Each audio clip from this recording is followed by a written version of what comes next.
Most of you have been taught taking action is listening to a podcast. Taking action is reading a book. Taking action is taking a course online. No. Taking action is pulling the fucking trigger. You know, I say in 4 words what most people say in a book. Just fucking do it. That's taking action. You don't get the third pretty girl to say yes to buy her a drink unless you ask her, right? But being a high-performance person is a full-time job. Michael's known me over 20 years. I'm like this when I wake up in the morning to brush my teeth. I'm like this when I brush my teeth before I go to sleep. I'm like this 24/7, 365, and I've been like this for the better part of 50 years. I'm always like this. I'm always pushing the edge of the envelope. And that's why, you know, I'm an overnight success. I've been coaching 25 and a half years, but all of a sudden I'm popular as hell, but I've been doing this for 50 years. I have the same habits today as I had 50 years ago. The exact same habits. But they're just ingrained in me. They're ingrained in me. And for those of you that have never been around the high-performance people like I just alluded to, the Warren Buffetts, Elon Musk, God rest his soul, Steve Jobs, who I happen to have known, they were like this 24/7, 365. It wasn't an act. So the softer test was based on what kind of sacrifices are you willing to be super successful? 60 hours a week. Nobody is willing to work 60 hours a week to be successful. Nobody's willing to miss an anniversary, wedding anniversary to be successful. Nobody is willing to miss a holiday. If you booked a holiday and something important happened in business, would you tell your family to go on the holiday without you? And you're not going to go. Nobody said yes. And it's got 27 questions or 26 questions, and they flunked that test worse than the other test. Because you're not willing to make any sacrifices to be high performance. I still work 50, 60, I don't consider it work. I still work 50, 60 hours a week. And I haven't had to work in 35 years. And I wanted the poor kids to understand that they had a methodology. There was a methodology used by one of them, and I'm considered for poor, although it's hard pressed for me to say how.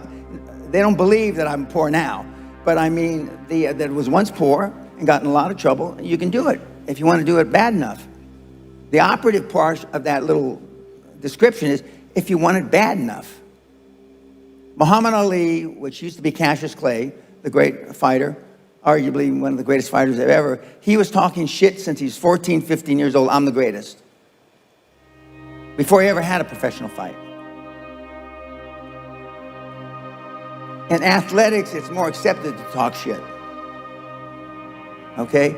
You've been trained, keep your head down, don't embarrass yourself, don't embarrass the family, don't say things that may not happen. And I do just the opposite. I tell you to set goals beyond your lifetime. I tell you to set goals as soon as humanly possible. When kids come to me, they want to make 1 million, 10 million, you know, and then when they've made 100 million, they say, Mr. Pena, we would have never, ever dreamt that we could create 100 million until we met you. You will never exceed your highest expectation. You will never exceed your highest, craziest thought. Never. That's a guarantee. And so then why, other than you've been taught by your parents in conventional wisdom, to set low goals? They've told you, the theory is you set low goals so then you can stair-step achievement and you won't be as disappointed when you fail. That's the theory. But normally the person or the persons that have proposed that theory are poor. And for those of you that decide not to follow through, and follow through to me is following the 7 steps in the order that they are presented to you, that's fine. Some of the kids that have attended the seminar in the 27 years have finally said, I don't have to kick myself in the ass anymore. This isn't for me. High performance life isn't for me. See, you don't equate money. You equate making a lot of money with being high performance. That's not true. High performance is a way of life. It's not just making $1 million a year or $10 million a year. Because you know so little about high performance, almost everybody that comes here equates, the guys that I use as examples that are making a lot of money. We haven't talked to anybody yet that makes a lot of money vis-a-vis my standards. But we have talked about with people so far, or we've listened to people that make a lot of money in the general sense of the world. But that's not what high performance is. High performance is how you treat your family, how you treat your kids, how you treat yourself, who you make accountable, how you keep yourself accountable. One of the things I start saying today is default's a bitch. The reason why all these big time high performers come back to the seminar again and again is because default's a motherfucker. It's very lonely out there when you're the only one on the motherfucking battlefield. The movie 300, when those guys get chewed up by the Persians, I think it's the Persians, whoever they are, and then they killed King Leonidas. But you're Leonidas, you don't have those 300 guys behind you. It's just you. Nobody's going to be there to help you. And the people that perform, now that we don't have a mentor program, were the guys that would perform even without the program.